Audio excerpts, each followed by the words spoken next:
Arcane's narrative is centered around characters who hold an ardent desire for achieving progression and change within the city of Piltover. Although for some people this progression and change is centered around offering a better future for the society that they live in. For one Zonite girl in particular, this desire for progression and change in her life was for her to think that she deserved to stand on the same ground as equals with her friends and prove her worth to them with her skills, which seemed rather wholesome and inconsequential initially. Unfortunately for her and the people around her, it is the same desire that bears its ugly consequences while acting on it, leads on to a situation that ends up becoming worse, despite her best intentions, leading to the loss of her family members, the aftermath of such an incident that leads to her bearing the ghostly voices of her loved ones, and an overbearing guilt. It plunges her spiral deep into a violent tug of war with her self-worth, identity, and sense of belonging at odds with each other, forcing her to confront uncomfortable truths about herself. Not only is she forced to confront herself on where her true self really lies, but she's also forced to grapple with the furthering disparity that such a question means for her in her attempts to answer, which also leads to the further severations of her connections, a road of violence and agony for anyone who gets involved with her. But it also leads to her getting closer to answers towards facets about herself that only she could answer. Having grown up in the underground city of Zon, a young Powder was always eager to prove that she belonged in the same group of friends, more specifically in the lifestyle that involved taking risks and being involved in thievery, a lifestyle influenced by their societal standing. However, the adventures that they would go on required a certain amount of strength and aptitude for them, and Powder was never quite able to live up to the expectations required to be skilled at such a lifestyle, and oftentimes, usually unintentionally, her attempts to prove herself towards her friends would end up in the group being involved in sticky situations that would prove to be tumultuous and sometimes would sour team morale. I don't know. I didn't do anything. Could fill a damn library with all the things you didn't do. As such, she viewed this weakness of herself as her most unappealing and somewhat pathetic aspect of herself that constantly hangs over Powder like a dark cloud, causing her to not only believe that she causes more harm than good, but also causing her to form self-doubts about her capabilities as well. However, the one person who openly believed in her, despite her shortcomings, was her sister Vivian, or Vi for short. For she truly believed that she had all the potential to grow into her strengths within her gadgetry, usually acknowledging Powder's efforts and emotions of self-doubt in a more positive and caring manner that leads towards a positive impact for her. A way to understand of how impactful the bond shared was, especially in Powder's eyes at the time, is through the phrase ontological security, a term coined by Dr. R.D. Laing, which is defined as the psychological need for a constant sense of self, identity, and biological continuity, fostering a stable, trusting view of the world. It relies on daily routines and societal trust to avoid existential anxiety. Although the bond that Powder shared with Clagger, Milo, and her father figure Vanda were all incredibly important towards Powder's development as a child, Vi in a lot of ways serves as a source of protection and support in providing a sense of personal security, just her being the role of the older sister, but also in providing a source of hope and inspiration for Powder to not only become strong-willed, confident, and powerful, but also to keep on trying to pursue these attributes through the only way that she knew how, with the tinkering of her gadgets, which is something that becomes so linked towards a sense of ego and character. Something that she could take pride in perfecting to a point where this source of strength would be something that would not only help her thrive in the city of Piltover, but also leave a lasting impact onto the city as well. Milo's wrong, Powder. You're stronger than you think. And one day, this city's gonna respect us.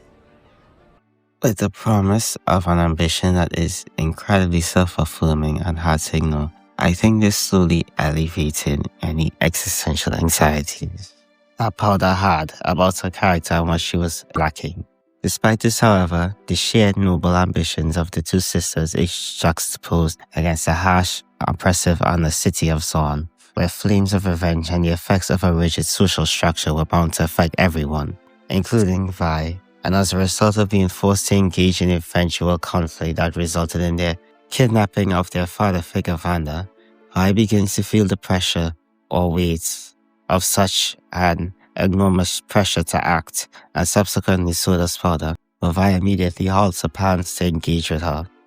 Though her words towards Powder did come from an act of concern and care towards her, the impact they had tapped into Powder's insecurity of the loneliness she carried of not being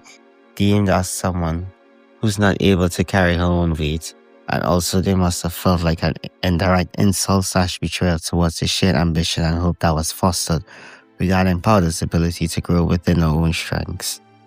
To her tears and agony, and despite the danger that befallen her, it was within this moment she felt an overwhelming urge to act as well, to not only combat against the insecurities, but also from a desire to help save Vanda and help Vi in any way that she could, because of her genuinely pure intentions to do this in order for her to be able to live another day with them. And also because she thinks that this is a test for her to live up to the ambitions she wants to live up to. Despite this, however, her attempted acts of heroism ended with her realizing that acting towards her ambitions would only bring death and ruin towards her family. Before I continue my analysis on Powder, now named Jinx, it must be noted that I'm going to be referring to a fair amount of my interpretation for her character, strictly from Season 1, to terms and passages used in The Divide itself by R.D. Laing,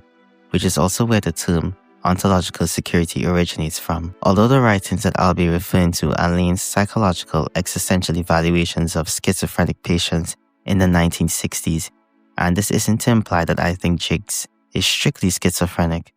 I do think that through examining her through the lens of the terms that I'll be using, it gives a better understanding of the nuances surrounding Jinx's identity and the personas that she embodies, and hopefully you'll understand why I believe this. Before that, however, it's imperative to look on the relationship between Silco and Jinx. After taking Jinx under his wing as his daughter due to her getting involved in a conflict that led to Vanda's demise, he begins to form a genuine bond that's built on caring for Jinx and also harboring a parental responsibility towards her well-being, regardless if she was unable to live up to expectations or missions he had placed out for her as a member of his Zornite organization. However, one of the main reasons that he feels such a strong connection and love for Jinx was that they shared a similar tragedy in their life, with being betrayed or abandoned by people that they were once close to. Just like how Vi abandoned Powder to let her die, Vanda also betrayed Silco by leaving him for dead, despite them previously having a close bond together. Although he did not die, Silco was forced to confront not only the harsh reality of being abandoned, but also with the agony of how weak he was at that moment. Though he remained angry years after, leaving him with a consuming desire for revenge, eventually he came to the realization that this incident was a blessing in disguise. Though hurt deeply, Silco decided to use this moment on as an opportunity to destroy a side of himself that he deemed as weak, or rather parts of his past self that were deemed weak, and decided to use that incident as fuel to become a version of himself that he deemed as true to himself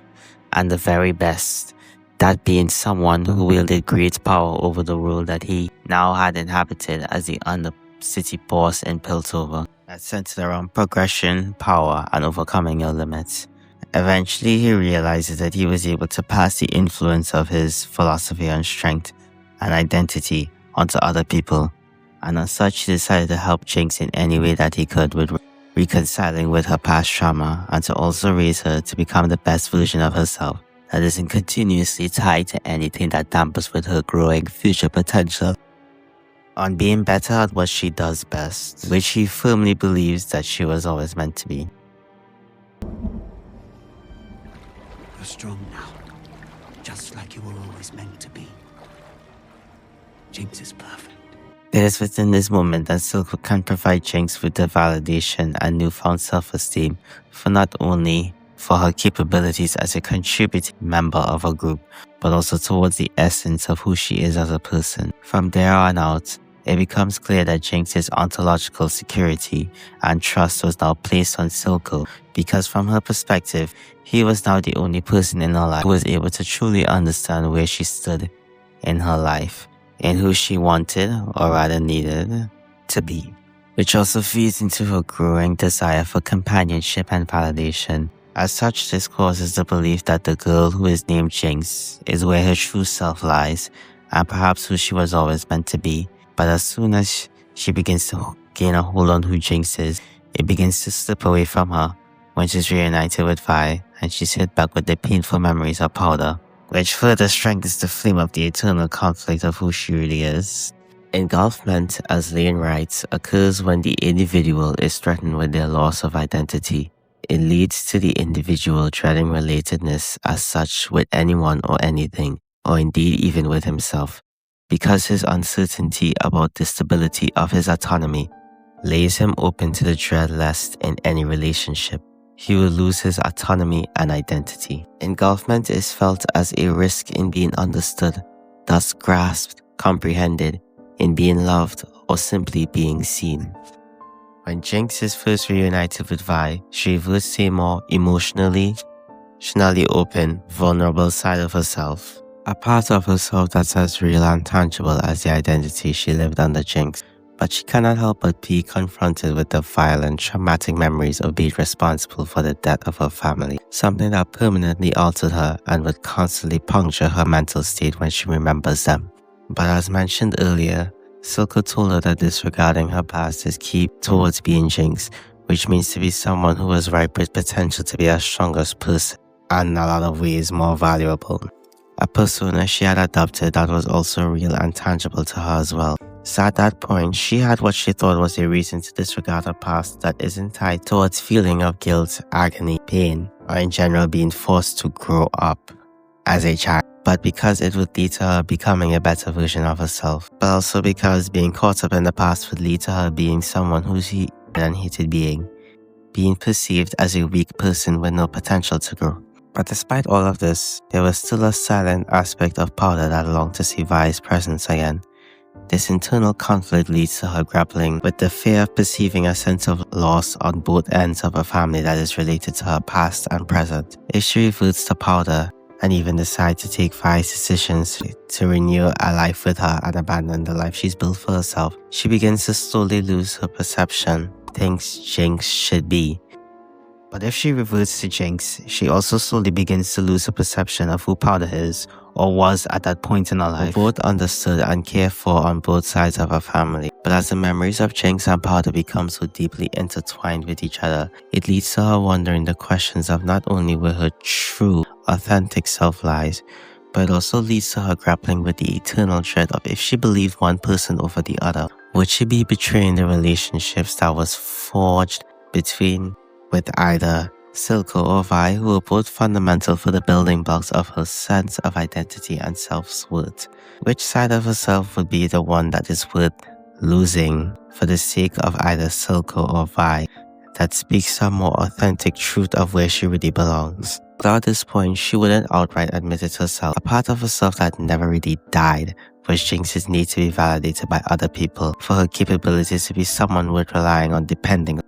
likely seeing it as the highest form of love and self-acceptance, or form of acceptance by others that someone can offer. And it's this insatiable and lingering hunger for validation that blinds her from making sound judgments of other people, even in her best efforts. But although she initially feels relieved and seen by the brief moment of understanding and sympathy that Vi was able to provide between their shared pain in their traumatic past in the moment, offering her validation and affirmation in the process for their separation, hardships and losses, she sees being understood by her sister as a risk in moments of connection between them, as a risk in being understood, loved, or being seen, ripping apart her further away from whose Jinx's identity is, which is also further exacerbated with the fear of being replaced by Vi, which further adds to her warped perception of her and Vi's relationship.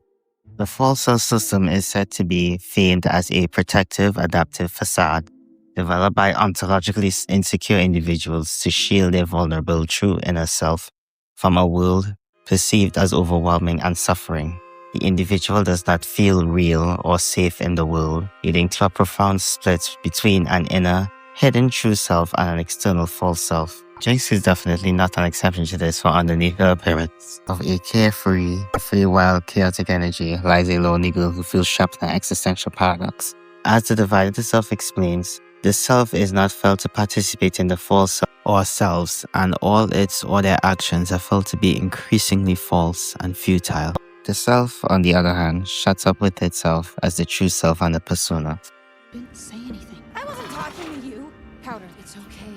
Stop calling me that. It's Jinx now. Powder fell down a well. As Laing continues, he is prepared to write off everything that he is, except his true self.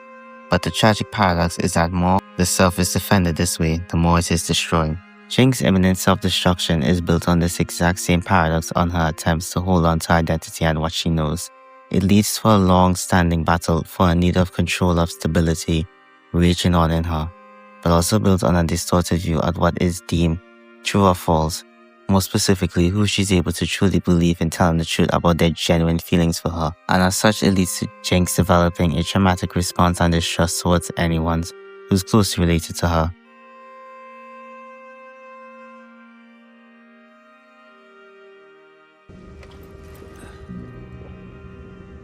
Is there anything so undoing as a daughter?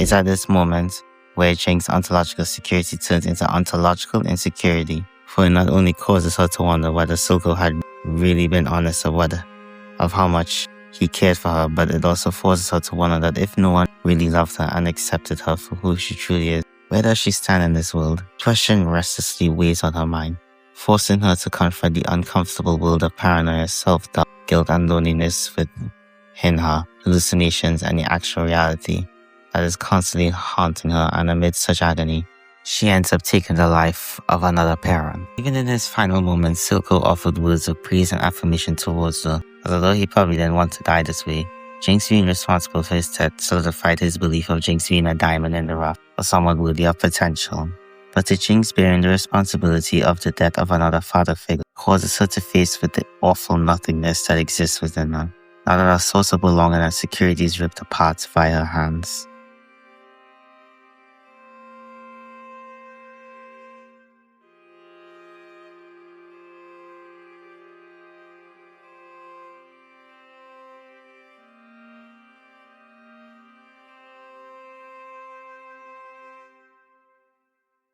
Her and you.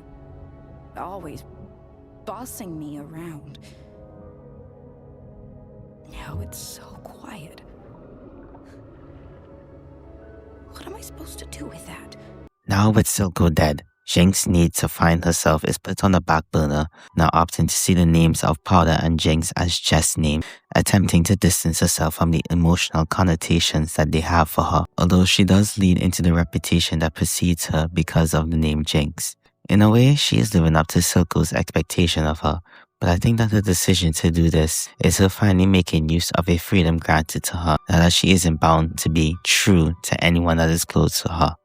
In fact, this might be the freest that she'd ever been in her life, since she's now able to lean into herself as someone worth remembering. Not for the right reasons though, but as is later revealed, the sense of freedom she attained was really just a way for her to avert her eyes from the reality of a situation that demanded expectations of her. As Civica points out to her, there are people in the Undercity who do see her in high regard as a hero/savior, becoming a symbol of resistance against Piltover's oppression. But even this initially isn't enough to her to help deal with the loneliness and fear that occupies her mind, that isn't just solely related to Silco's death, but also being perceived as someone worth relying on, as it brings up painful memories of her pursuits of being someone wanting to be relied upon, exposing her weaknesses and the mistakes she made. Despite this, there are still bright spots in Jinx's life that offer her a sense of progression and relief within her life. When she meets Isha, a young orphan who, despite being physically weak, wasn't afraid to step up to any threat that seemed stronger than her, she begins to form a bond with Isha. She slowly begins to realize that within the bond that they shared, she reminds Jinx of who Powder was, and this slowly begins the process of her journey towards self-acceptance. As she accepts her role as the underground city of Zaun, and realizes that being involved in such a role for her supporters meant, as she accepts her role as the underground hero of Zaun, and realizes that being involved in such a role for her supporters meant that she's able to rediscover the validation of being recognized for who she is. But most importantly, she begins to find a sort of solace within reuniting with her family. What are you waiting for? He's your dad too. Although these moments don't automatically fix her long-seated issues that have been plaguing her, they are able to bridge her towards a sense of happiness and belonging that she yearned for so long. It's these moments that offer her an opportunity to gain introspection and reconciliation to aspects of herself that had been ripped apart from her, everything that felt real and personal. And as such, she begins to realize that what she wants is to gain peace within herself that was never offered to her. Unfortunately for the poor girl, her aspiration of achieving this peace is befuddled by the deaths of Vanda and Isha. Now imprisoned for her crimes, Jinx is forced to really recognize or realize the extent of how her actions shaped her sense of morality with the amount of people who were either killed or severely scarred in relation to her, and that she bears the responsibility of needing to have everything that concerns her ending with her alone, as a multitude of tragedies, pains, and losses all connect back to her. As Silco metaphorically puts it, we build our own prisons. Bars forged from oaths, codes, commitments, walls of self-doubt and accepted limitation. We inhabit these cells, these identities, and call them us. I used to think that I could break free from eliminating those I deem my jailers, but I think the cycle ends when you start to walk away. With her being affected by a conflict that spiraled out of control by Vanda and Silco, it resulted in Jinx's attempts to figure out who she truly is to spiral out of control as well, which also spiraled into more agonizing despair and uncertainty for not only herself but Vi as well, along with other people who just happened to be victims of her outburst, or actions that were influenced by her decisions that were her attempts to hold on to the identity she carried. Realizing this alone makes her unable to dub any of her attentions as good by any means, and although all the harmful decisions she made were not all done in a stable sense of mind, they were still done by her regardless. She recognizes that many of her actions and their after effects or consequences did not serve any greater good for herself or anyone around her, and was mostly used as a justification to figure out questions about herself that she could not have found clear answers to, even if it might not have been something she thought of subconsciously. Maybe in some other universe there was a good side to her,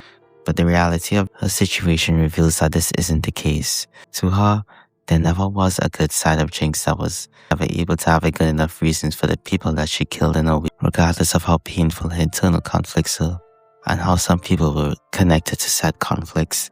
And as such, since she sees herself as a breeding ground for conflicts due to her ties to personal disputes, being someone beyond redemption, she believes it's only natural for her that she ends the cycle that she continued that's related to her struggles with identity, purpose, walls of self-doubt and accepting limitation in order to serve a greater purpose for anyone connected to her, especially Vi, that could be seen as the only good thing that she's done by ending her life. Thanks to Echo convincing her that she's able to contribute towards a battle that will serve a greater good to save Piltover. But there's still a part of her that knows she'll never be able to find peace in a more conventional way. She still thinks that this cycle should end with her and her alone, and is about to repeat itself when she's next to anyone that she loves. Which is why I believe her decision to sacrifice herself for Vi is not done out of maliceness, hatred, or bitterness towards her, but comes from a sense of contentment of her decision, more so that this decision grants her a much needed sense of agency of deciding where her life goes next. Whether or not this sacrifice led to her death remains to be unknown, but regardless of her fate, I think making this decision was able to grant her not only a form of happiness, but a sense of closure of how she was as a person, whether she was called Powder or Jinx.